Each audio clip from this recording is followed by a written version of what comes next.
What's going on? Happy Saturday. Happy Saturday. Here we are again. Absolutely. Yeah. Once again, we baby. Back in the lab. Back in the lab. Back in the lab. Yep. So this is actually going to be our last. David's like, what you mean last? I just got this mic. What? Yeah. This is going to be our last recording together in a while because I'll be away on vacation. Obviously, we have a ton of episodes already lined up. I'll be away on vacation, and then after that, we have the men's ministry that we're going to be speaking to, which I'm excited. Wish you could be there. Oh, yeah. So, Lord, if you can cancel this school somehow. Send the snowstorms. But only in that one area above the school. Everywhere else is good. Yes, Chicagoland. Leave my house alone.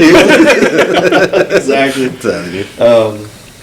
So, one thing that we wanted to hit on a couple weeks back was the superficial Christian.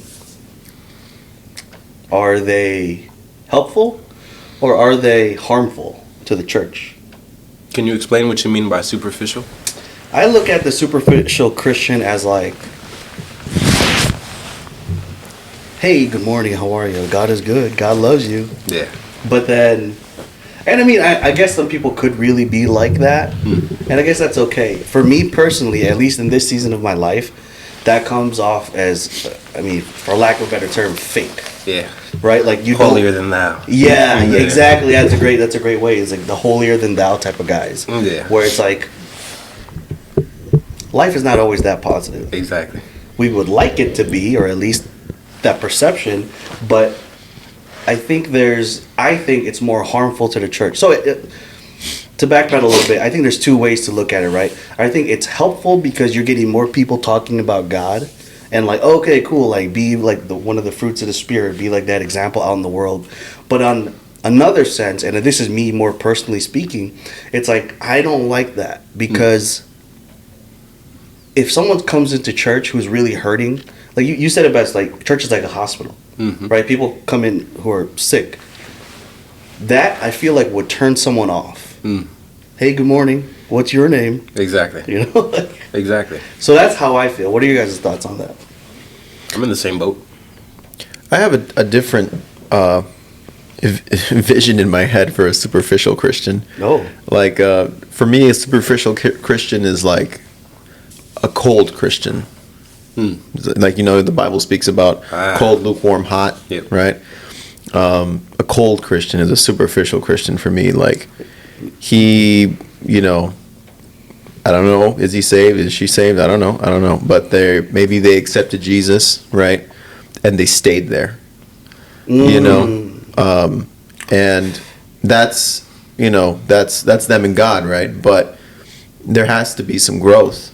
You know what I mean? And something else that I think of as a superficial Christian is someone who says they're Christian, but has no fruits of the Spirit, right? They don't actively try to walk with the Lord. They don't like reading. Okay. They don't like listen to the Bible. They don't try to come to church. It's almost like I just go to church on Sundays and that's it. Like I identify as Christian, but I'm gonna go practice some voodoo on this weekend. You know what I mean, type of thing. Why'd you have to say with that accent? Hey, it came out the way it came out. All right, I'm not sorry. He hit him with the head bob and everything. I'm like, yeah. I identify as Christian. Let's see. Okay. So, would you say that there's seasons for that, though? Like, at the very beginning, the person that is just coming into faith might be, lukewarm or cold because they don't have the expectation, established of this is what it means to truly be a Christian. So, they're just going after what they think as opposed to learning about what it is to actually be a Christian. Absolutely. Yeah, I mean, I'm not saying, like, people that are fresh to to Jesus, that they're cold, right, or that they're superficial because they're babies, right? Yeah. I think you get a little pass for that. You know what I mean? Like you're new to the team. You're a baby. You know what I mean? Like you don't exactly. discipline a baby because they're like screaming. You know what I mean? They don't know any better. It's just like, all right, you're okay. Exactly. Unless you're German, then maybe. Unless you're German, is that what you said? Nine. David's like, dude. You do not have the oops. First the Amish. Everybody gets it on this podcast. Everybody's going to get to this. This is like the South Park. Yeah, the South Park Christianity. This is like Oh, the South God. Park of, I'm sorry, Jesus.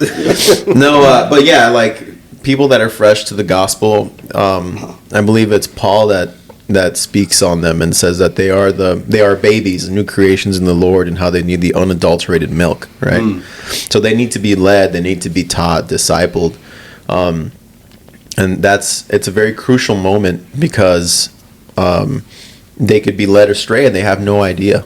They could be taught doctrines and dogmas of the church versus what God wants and speaks in the Bible. And you should be clean shaven, but you can have a mustache. Yeah. What? Why? Like mine. Yeah. exactly like this. Hey. Yeah. No godly, music and but and like Worldly music, you mean? worldly secular music, Gotcha. even if it has a gospel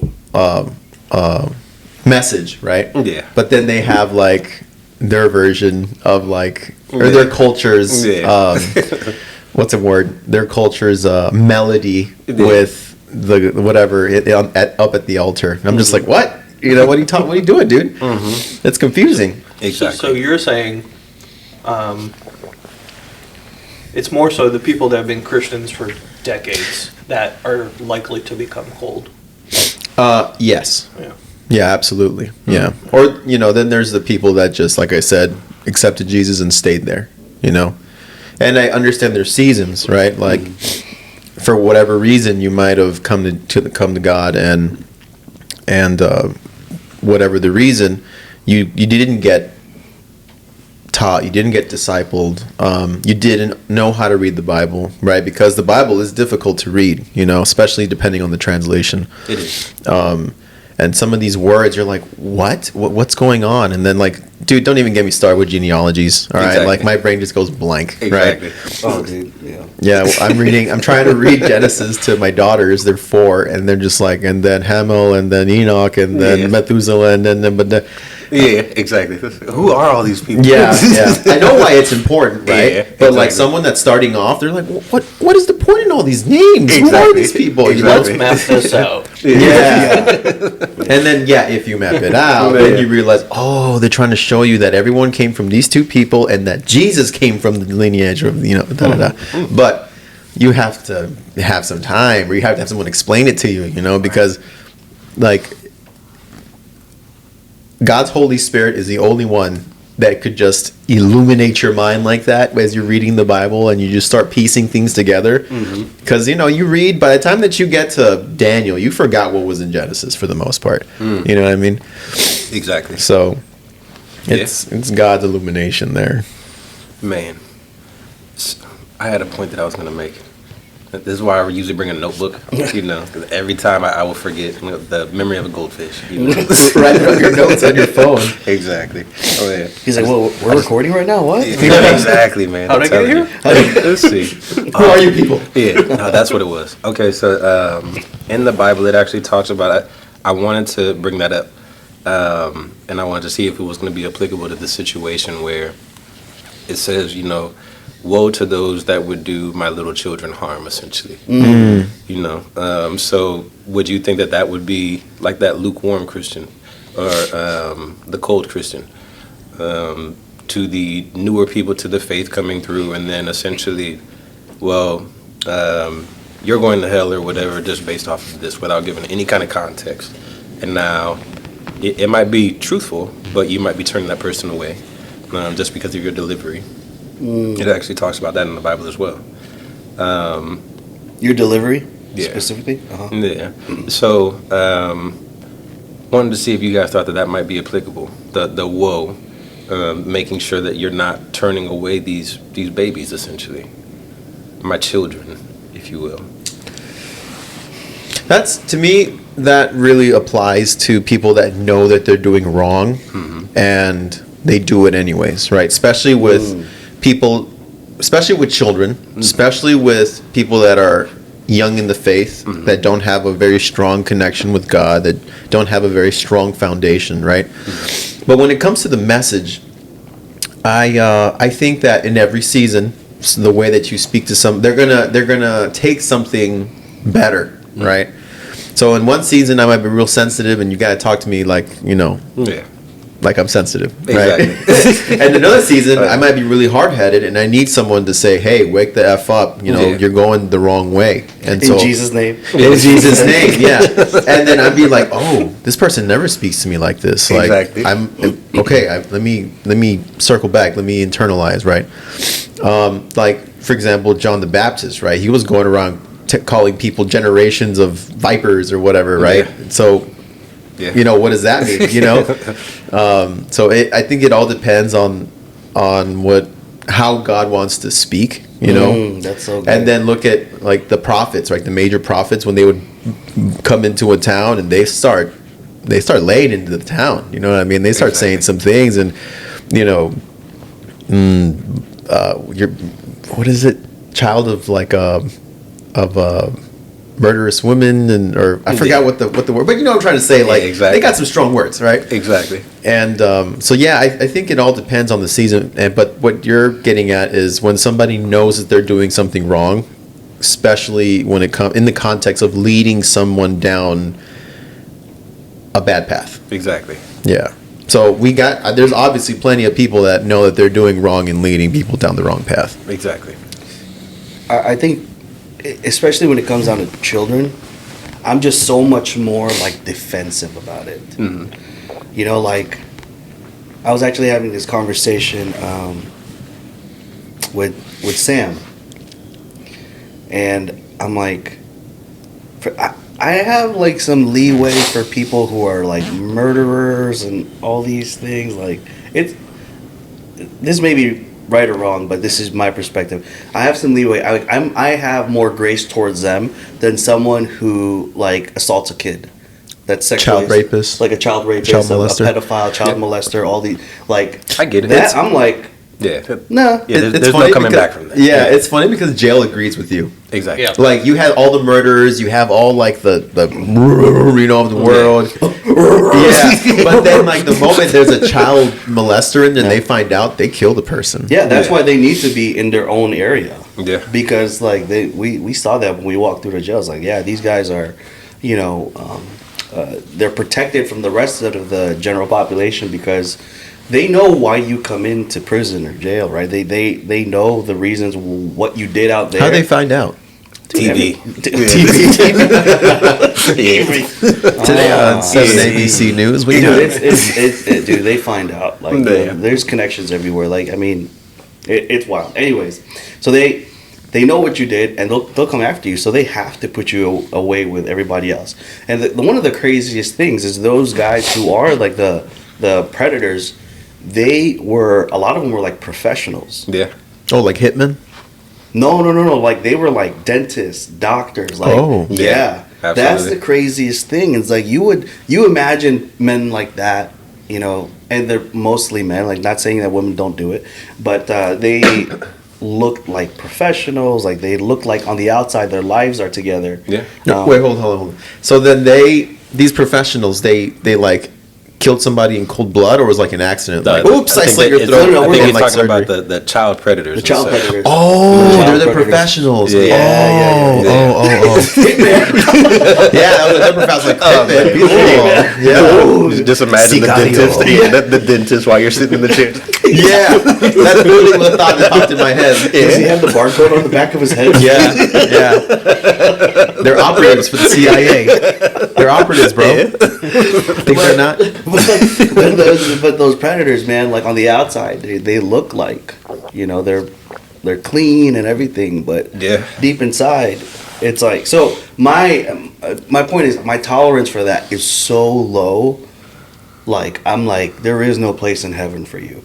And that's just me being completely honest. Yeah. I know God can save and God can restore and all these things. But I'm like, you don't cross my path because See, my ears. Jesus will have to forgive you. telling you. I won't. I am not Jesus. Oh man, but yeah, I guess it's always been like a conflict for me, right? Because you'll hear about convicted serial killers. Yeah. You know, they'll be doing all this stuff on the outside, and then they go to prison, and then later on down the line, they'll end up coming to faith. You know, and then it's like, well, they killed all these people. But then you look in the Bible and it's like, hey, there were some mighty men. Yeah, right. There were Dude. some very mighty men that were killed thousands, you know, hundreds of people. Yeah, and they were singing praises about these people. So, you know, if we can sing praises about these people, then these people can be redeemed as well. Yeah. So Yeah. it's tough. It is. But, you know, specifically talking more so about those kids, you know, and why I think it is that society writ large takes offense to anything happening to a child because they're defenseless. Yeah. You know, they don't know. And then you have the professionals that have access that, you know, people are trusting, Yes. you know, to go about, you know, doing whatever with. And now you put your kid into a situation that they were never prepared for and you never even thought was going to be possible. So Isn't that crazy to think about? Like, you have to teach your kids now how to defend themselves, how to think critically Oh, yeah. at already at a young age. yeah. You know, because I mean, what happened with the dude like a couple years back? He was the USA Gymnastics like athletic director or something, yeah. right? Yeah. And then he got later on like Yeah. hundreds, and I'm like, what the? You know, I can only imagine as a parent, you think like you're putting your kid into these situations to better themselves and Yeah. be around high caliber people at the top level when it's like that's been going on in the back. Like, how do you not? You know what I mean? Yeah. How do you? I'm getting angry just saying it now, right? Like, how do you not want revenge on that? Like, there's so many. Like, even like there's a video, and I think I sent this to you guys on Instagram, where the dad was waiting outside of the courtroom, and his daughter's rapist. He comes out of the court. And he gets on the phone, and the dad was chilling on a bench nearby because he knew eventually he was gonna come by. And the video shows the dad walks up to the dude, and the dude's like on the phone. He's like this. He's like, "What?" And I guess he didn't realize who he was talking to. And dude, bop, one, he knocks him out. And I'm like, "Hell yeah!" You know what I mean? Get him again. Right. But then, Why'd you stop? Seriously. But then, you know, the cops or the sheriffs had to jump on him and restrain him. If I was a dad and I was the sheriff, I'd be like, I'm gonna get there real slow. Yeah, exactly. What's I'm gonna that? My shoes No, untied? Yeah. Yeah. Oh, look, a bird. Oh, lunchtime. Yeah. Yeah. You know? But then the Christian in me is like, you know, you might grace. Yeah, Extend it to him. Like, he's not too far to, Exactly. you know, And it's not our place to judge. And, Yeah. and then we have to, like, you know, try to be ambassadors of That's God. You're that right. slippery slope, man. You're right, God. It is not my place to judge you. That's why I'm gonna send him to you. What's that? Man. You want to meet him? Telling you. But that's wrong. like where my mind. Yeah, but like for real, that's where my mind goes, and I really believe I'm not the only crazy dude here. Outside of us four, we're all got a little quirky. But I believe there's a lot of Christian men that think something similar. Like, if that was my family, if that was my daughter, then I would X, Y, Z. Yeah. And I think a lot of us get down on ourselves, like, oh man, I'm not Christian or I'm not thinking right. Yeah. We're human also. Yeah. But We're also okay, meant to protect our families. Exactly. that's my point. Is that we're meant to protect our families. Like, Yeah. Dude, I'm not sure if you guys. I don't want to talk about this thing at length, but you know the Nickelodeon like scandal. Dude, I'm going to yes. Talk about it. Where you have all these kids that were coming out like recently saying like, "Hey, I was sexually assaulted by the producer," or you know all these famous people. yeah. You know, and when you're watching the shows and whatnot, they're putting on all these happy faces and just Dude. jovial, joking about it. And I wonder if the parents knew, because you think like I'm not sure if you guys are familiar with the story of like Aaliyah, the singer, but Yeah. she was essentially put up for the slaughter, because she was married to R. Kelly when she was like 16 years old because she got pregnant. And the father like knew about him. Yeah, we can marry her off. It'll be fine, type deal. So they sell dollar bills. Exactly.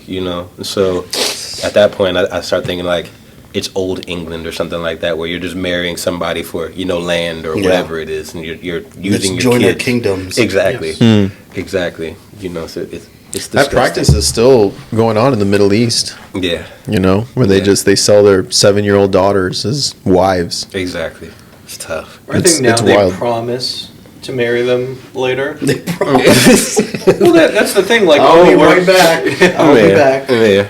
At the age of like 8, it's like, hey, I have a son, you have a daughter. They don't have to get married right now. Yeah. But it would be But when they're nice. 16, No, I'm talking about Yeah.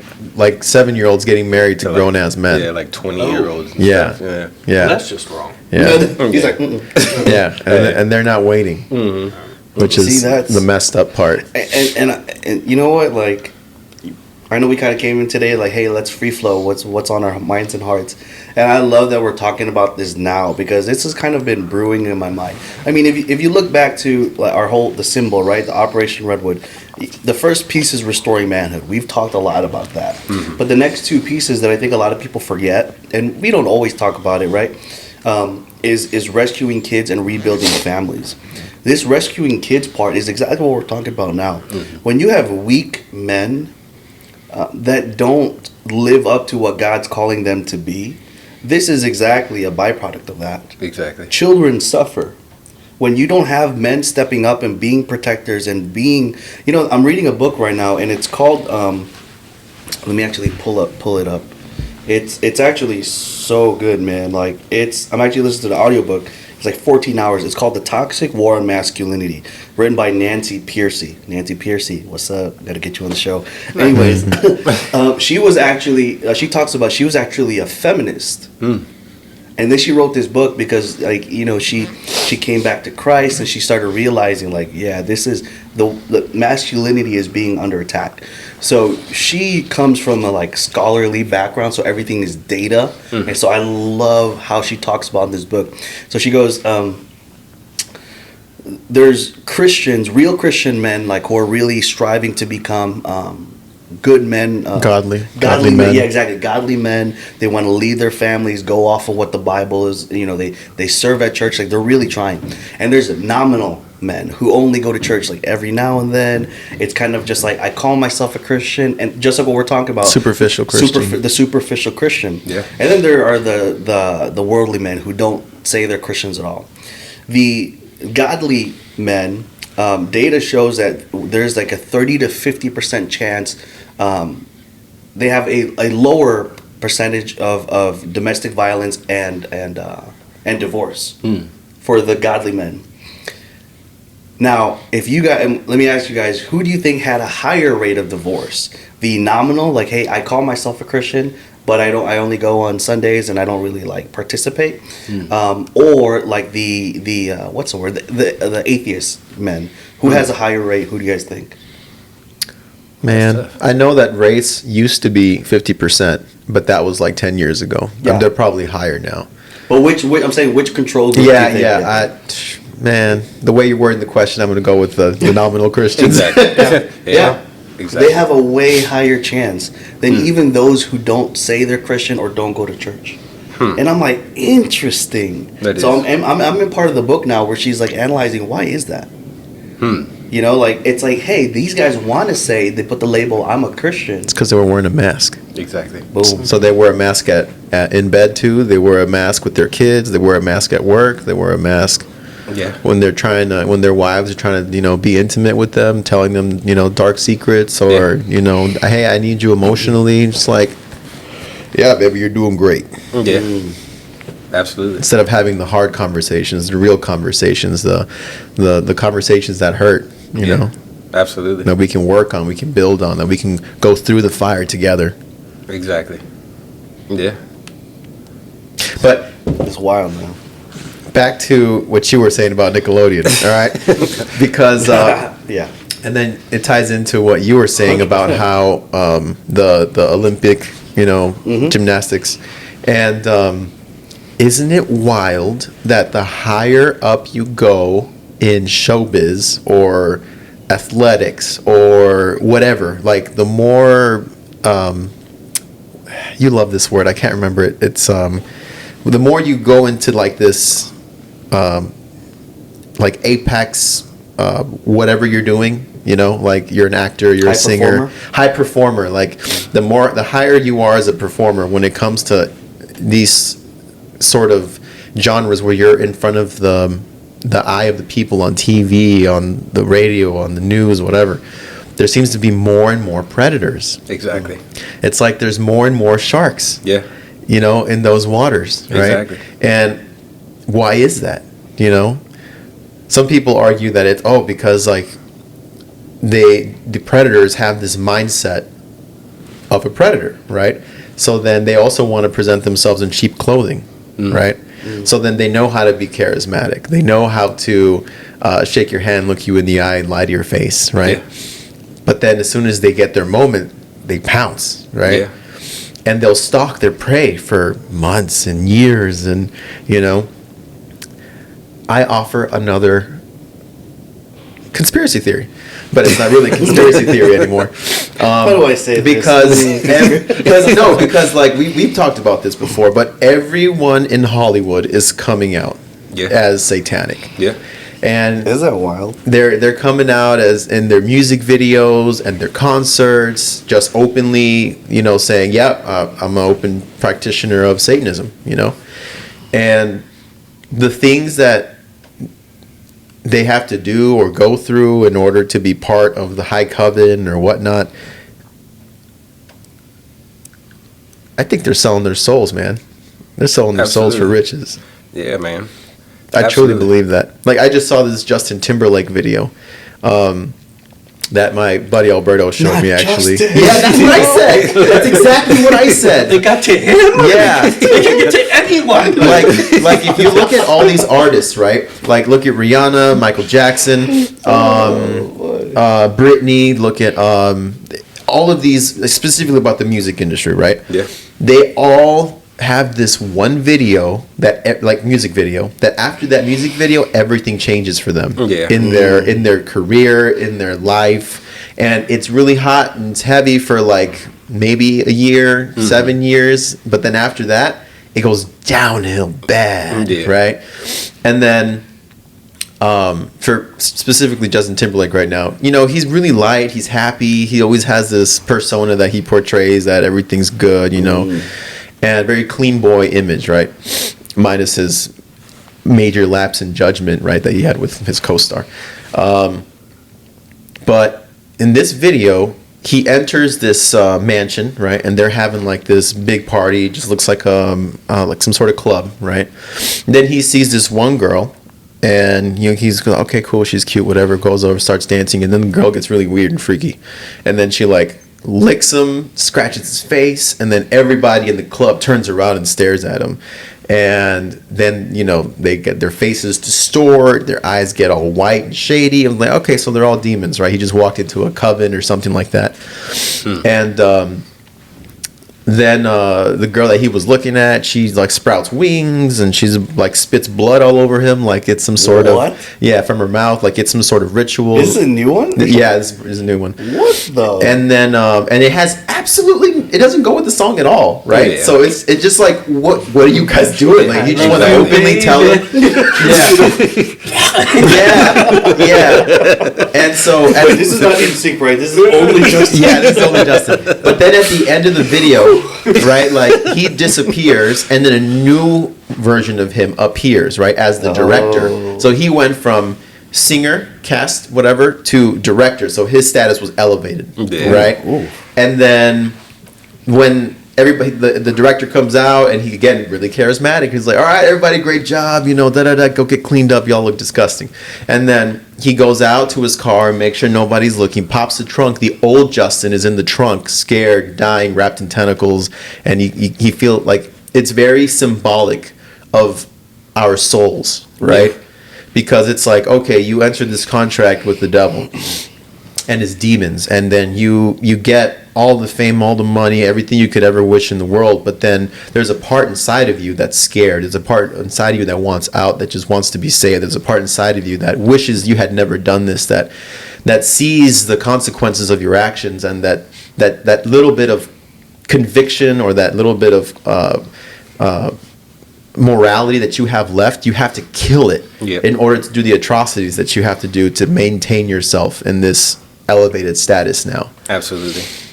Dude, are you familiar with what's going on with P. Diddy right now? Yeah, he fled the country, right? Dude, it's disgusting. Yeah. Let's say that. But Dude, him and R. Kelly are like similar, bro. Those dudes are on some other level type nasty. exactly. But when you start hearing that, they were essentially petitioning like all of these men and women, of course, that were coming up like brand new to the game. It's like, oh yeah, I can make you a star if you just go about doing this. And then after they say I can make you a star after doing this, and the person does it, they win that exact award, or whatever it is. Like, why does it take for them to go about doing that to be able to win that award? That makes no sense. They don't even correlate, But somehow, some way, just because of the level of power that this individual has now, my career depends on it. And you get these new young kids that are coming up. Yeah. It's like, everybody's done it. Usher. Usher did it. You gotta be kidding me. No. Yeah, and it's crazy because this is exactly why I tend not to follow like anybody that is in Hollywood. If you ask me names and such, I only know the people that I listen to on a regular basis. Right. But my wife and daughter, they know everybody. So it's like I don't care about anybody else's life. I'm just trying to live my own. Carlene's the same way. Yeah. She follows up with like Kardashians and stuff. Yeah. And I'm like, yeah, exactly. I'll talk about this another time. Exactly. But they know everything that's going on with these people, but then they don't know that backstory about Justin. But these are the kids, or the people that the kids are idolizing, essentially, not knowing the backstory and what it is. So now you're putting these people up on a pedestal, and unknowingly, putting their actions up on a pedestal as well. So I always ask, like, what is it about these people that you guys are, so fascinated about? I could care less about anybody else's life, that they're living 10 times better than I am. I'm just struggling to get $1. So, it's because other people follow them. Yeah. They're on TV, right? So automatically you're on TV. You ever hear people, ooh, I'm going to be on the news tonight. Yeah. Yeah, but I had a conversation with my daughter not that long ago, and it was like, well, why do you choose to do these things? Well, it's a trend. It's like you'd rather follow the trend as opposed to, just being, this outstanding person that I know that you can be. You want to follow the trend and just fit in with the rest of society? It's like, well, I mean, everybody's doing it. It's like, and it's heartbreaking to hear, man, because, that's just the way that the world is going to end up going, eventually anyways. But, eventually you have to be the person that's standing up on the hill while the rest of the dang group is getting slaughtered, if you will. Realistically, what we're doing here with this podcast, we're fighting an uphill battle. Exactly. There's far more people that disagree with us than agree with us. Yeah. Yep. And that's fine. Right? But we got God on our side. Yeah. So we're going to win. Maybe we won't win the battle, but We'll win the war. exactly. And that's such a great piece of it, right? Like, will we see, like this it's an uphill battle. Will we see, like, the winning of that war, or is that going to be like beyond our lifetime? Like, you know what I mean? Yeah. Like, because sometimes in war, you don't know how long it's going to be. So we're fighting this thing, right? Like, I would argue that we are one of the people in the front lines who are actually talking about this.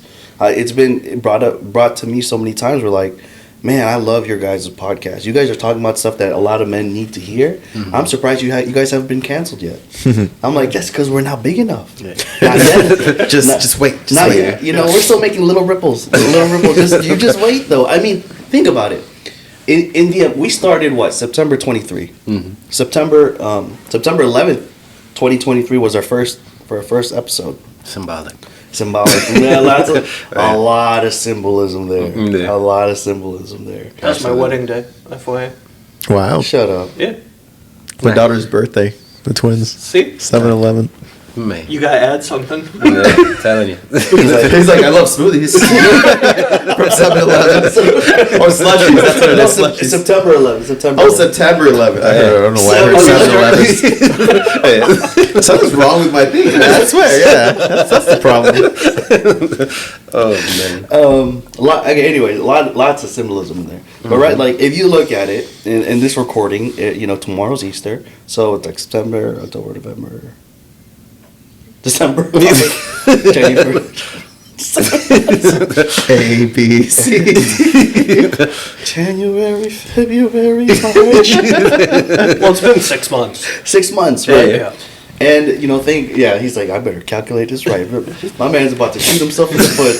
Carry the one. I forgot it's a leap year. Oh yeah. But if you look at it, God has been like, I really believe God's hand is on this ministry, on this show. To look at where we've been able to take this, where it was just a couple conversations, and now it's grown. You've come onto the show. We have a men's group, and now like we're having these real conversations of what's really going on. Yeah. Other men are coming out of the woodwork, joining this group. Like, hey, I'm looking for a brotherhood like that. But, thank God we've been invited to speak at different events now, and it's really starting to grow. In 6 months, in my head, prior to me, really diving into Jesus, when I was much more like in the business world, if you told me, hey, I'm going to be able to do this and that in 6 months, I'd be like, no, that's not realistic. Mm-hmm. You know what I mean? Absolutely. But when you look at like, we've talked about this, right? We've talked about this where we're like, when we're faithful with the few, God can trust us to be faithful with the many. Mm-hmm. Mm-hmm. Right? You asked a good question, right? Will we see the end of the war? Maybe not. Yeah. But for those that are listening, maybe they're inspired, right? And we'll talk about this and be like, you know what? I'm going to be empowered. So I'm going to fight this battle too. And then they start doing it in their lives, right? And I know we talked about it, but our men's group, for example, we tripled in size in like a matter of weeks. Yeah, that was pretty wild. Yeah. But people that then get inspired, they're like, you know what? I feel the same way. Maybe I was just too quiet to speak my mind. Mm. So they go and fight that battle. Yes. And the army for that uphill battle just gets larger and larger and larger. Because there's times where, you're like tired, you know what I mean? You're fighting that uphill battle, and you just see all this craziness going around you, and it's like you're just like trudging along with your shield, trying to go up and up and up, and you're like, oh God, I'm tired. I don't know how much longer I can do this, and you start to question, like, am I fighting the wrong battle? Am I climbing the wrong hill? And then something just happens, and like God brings, a new opportunity, a new guy on the team that just puts his hand on your shoulder, like, hey, let's keep going. Mm-hmm. And it's like, dang, you know what I mean? Like, it feels so good to have that. And it's one of the things of brotherhood, real brotherhood, not just like, hey, we're friends, we'll, grab a beer here and there. Like, no, like, real relationships. Exactly. Real conversations. Not just the superficial Christian, like, hey, God is only positive and like the world is like sunshine and rainbows. Like, this is real stuff that's going on today that really needs to be talked about and brought more into the light. But society in general is so blinded with fame, success, power, all these things. Appearance. Yeah. And the world says this will make you happy. And we're like, no, it won't. It's all vanity. But it's like, no, but my friends are doing it. Yeah. My peers are doing it. And it's like, that's really where the uphill battle comes into. It's like, all right. Absolutely. Investing in the wrong things. Yeah. Exactly. And they'll turn a blind eye to a lot of things. Yeah. I don't know if you guys have, but if you haven't, check out Sound of Freedom. Oh, love that movie. Yep. Love that movie. What really gets me, and it's not the only thing I remember, but the message at the end saying most people will not watch this. Yeah. Because it's a very sensitive topic. Mm. And I know people who have been, I tried watching it, I couldn't get through it. Like it's disturbing. Mm-hmm. And I agree. It's so you do not think it's real? You know what I mean? Right. No, but Yeah. that's the thing. Like Yeah, yeah. a lot of people rather just not watch something like that or come to the reality of it. They want to throw a blanket over it because they don't want to. They're like, oh yeah, that's uncomfortable. I don't want to. I don't want Right. to touch that. I want to mess with that. I want to know about it. I love that you mentioned that because this goes hand in hand with what we're talking about. These young up and comers in the game, whatever industry they're coming from, right? They have to make some sort of sacrifice, or there's a cost to get to the peak of that industry. Mm-hmm. If we flip that same question, if you're going to follow Jesus, it's going to cost you something. Mm-hmm. Like grace is free, but it's going to cost you something. For now, Right. It's going to cost you something. It means letting go of something. Or, so that's the question. What's it going to cost you? We have Brian's like, Yeah. ooh. we have a lot of men who are listening to this. I love listening to the show. It makes me feel good. It gives you some perspective. That's cool. What are you going to do about it? It's going to cost you something. Yeah. That I think that we end up falling. Well, a lot of people, myself included, end up falling into that. The story that Jesus was coming across a man that I want to follow you wholeheartedly. Yes. And then what do I need to do to essentially be in the fold? You have to get rid of everything. Everything. yeah. Everything. Sell all your things and follow me. Exactly. And the guy was conflicted because like I have so much. He left sad. Exactly. And it's interesting because when he came in boastful, right? He was like, maybe not boastful, right? But he came in saying, I give, I tithe, I fast, I do all of these things. Like, what else can I do? Like, I want to follow you. You got to get rid of what you don't want to get rid of, buddy. Exactly. What hurts you the most, your vice, Exactly. wealth. Yeah. You got to get rid of it. It's a problem. Matthew gave all that up, right? Tax collector. Ah, yes. Yeah. He was wealthy. Yeah. Right? Yeah. In that time, he gave it all up. People hated him too, though. Yeah, because he was like, "You're stealing my money, giving it to the Caesar." But most people are going to have to. The number one thing I can think of is you're going to give up a lot of relationships Yeah. Oh. Yeah. Exactly. because it's been said on here before, right? Who you surround yourself with has an impact. And I think that when you come to find religion, you want to be around other like-minded people. And you start seeing, I guess you see the light of like, okay, well I'm not into that, or that's not right, or whatever you're doing. But you gotta be willing to give up a lot of those relationships. Yeah. Yeah. And that's probably the hardest part because we're so community based, We're created to commune, first with God, but then if you don't have God, you start filling that space with other things, other people. So when you come to God and you realize this is what I need, this is what I have a hole the size of infinity in my heart, and God is the only one that can fill it. Yeah, you start cutting things off. And I view it as, do you want a relationship with the eternal Father, or do you want a relationship with the world? Yeah. It's really... And eternity is too long to be wrong about that decision. Absolutely. You know. I think we end up falling into the trap. I forget which story it was, but they're escaping from Egypt, and then the wife turns back and looks at everything that they're leaving behind and turns into a pillar of salt.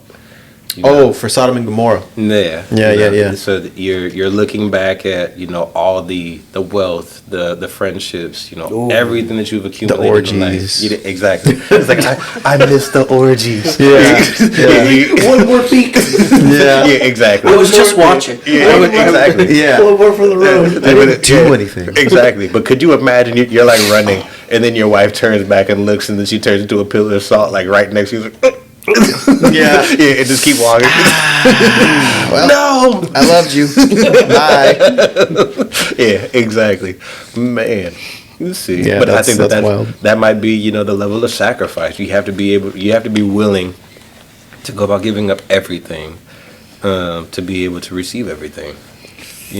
So we end up falling into the Job story, where he lost everything and then everything was doubled. Yeah. So I want to say it was Jesus that said this, correct me if I'm wrong, but he was the one that said, he who saves his life will lose it. Yeah. And he who loses his life will save it. Yeah. So you're absolutely right. When you're young and you hear that, you're like, what? Yeah, exactly. Yeah. Yeah. But as we get older and we have more perspective on what life really is and what life really costs, it's like, whoa, that question becomes so much more real. Exactly. You know. Yeah, sometimes I look at where we've come, right? Especially reading the Bible, and you hear about, Abraham grabbing his tent and putting it back and building an altar, and I'm just like, man, we don't live in tents anymore. Exactly. Like, we don't need camels and this because we got cars, and God let us get all the way here, and he could have just like kept us real humble. Mm-hmm. You know what I mean? But he let us like progress, and he let us discover science to try to understand the universe that he created, and he's gonna make it all anew anyways because we've corrupted it all. Exactly. Exactly. Yeah. Man. Yeah. Well, that's such a weird, not a weird thing, but it's a powerful thing, right? When you really think about what's it going to cost to follow Jesus, Yeah. and then you start to kind of take a mental account of the things that you have, the things that we hold on to. You said it great, relationships. And we got to remember, relationships aren't just with people. Mm-hmm. What's our relationship with success? What's our relationship with power? Yeah. What does that look like? Exactly. And how is that, if that is something we need to give up, what's that going to look like? Here's another question. After you think about what's it going to cost, think about what am I going to gain? I think that's probably what people think first. Yeah. Before they ask what's it going to cost, what am I going to get from this? Yeah. Because if you think about it, that's kind of how we buy things. We don't look at like the price tag. We can justify the price tag. Even if it's out of our budget, we'll justify it. Yeah. Because of the gain or potential gain that we look at something with. Because let's say like, there's a Lambo for sale. Mm-hmm. And, normally it costs like $200,000. Mm-hmm. But now they say it's $20,000. What? Not 80% off? Right. Right. Is that from Timo? It's the wish version. It's the wish version, right. Right. But let's say it's completely legit, but it's only $20,000. $20,000 out of our budget. We don't have $20,000 to give. But because we're like, whoa, the gain is potential a real Lambo. And the perception of power and status that gives you. So we'll find a way. We'll borrow money. We'll do whatever we got to do to try to make, because we're like, hey, that's, the cost is, the gain is what I'm looking at. The cost is whatever. I'd resell that so fast. Exactly. Oh, for sure. I'd be like, cool, I just made $180,000. Right, because you look, that's the gain. Yeah. Right? The gain is like, I'm not looking at the 20K. I'm looking at the potential 180 positive exactly. that I'm going to get. So I think a lot of people look at that like Jesus. What's the gain for Jesus? Mm-hmm. And then like, oh, okay, I can be happier. I can have more fulfillment. I can have more purpose. I can have peace. Eternal life. I like that. Eternal life. Yeah, I like that. Yeah. Now what's it going to cost? Ooh. Hence that guy in the Bible who went to Jesus. He went for him because he wanted gain. Mm-hmm. Yeah. But that also, like, I love that you worded it that way, because like let's just like drop the spiritual for a hot second. Like, there are so many things in our lives that we need to take care of, right? But it's going to cost you something. There's so many things there's so many areas in our lives, with our marriage, with our kids, at work, in our personal lives, your health, which really on earth, that's probably the number one thing that matters, is your health. Your mental, physical health. What relationships do you have to give up to be healthy? Mentally healthy, What foods, what drinks do you have to give up to be physically healthy? You have to give up, just sitting around at home all day, go do some cardio or some push-ups or whatever, to be physically healthy, but you have to give up lounging, and then comfort food, man. Don't say that. Don't say that to me. Stop it. Especially the older we get, man. Exactly. And it's like, what's it going to take for you to get to the next level, right? You got to invest again, but you got to put the time in. You got to make the relationships. I don't like talking to people. Oh, well, that's tough, buddy. Yeah. You know, you wanna get out there. You want friends. You but want don't wanna talk friends, to people. right? But like, yeah, it's another good one. You're lonely, right? Like I Yeah. hear this a lot. It's like, yeah, I'm never gonna meet a girl, right? And I'm just like, yeah, because you stay home and play video games all night, bro. Like, get out there. You know, like, oh, you see a cute girl, I see a waitress. Oh, talk to her, man. You're single. Go. You know, like, Yeah. go do it. You know, go get to know people, right? Yeah. Smile. That's another one. You know how many times I tell people smile? Like, Yeah. why do you look like you're like a constipated on the toilet? Like, smile, bro. Yeah. All you gotta do is smile. Why so serious? Why so serious? You see.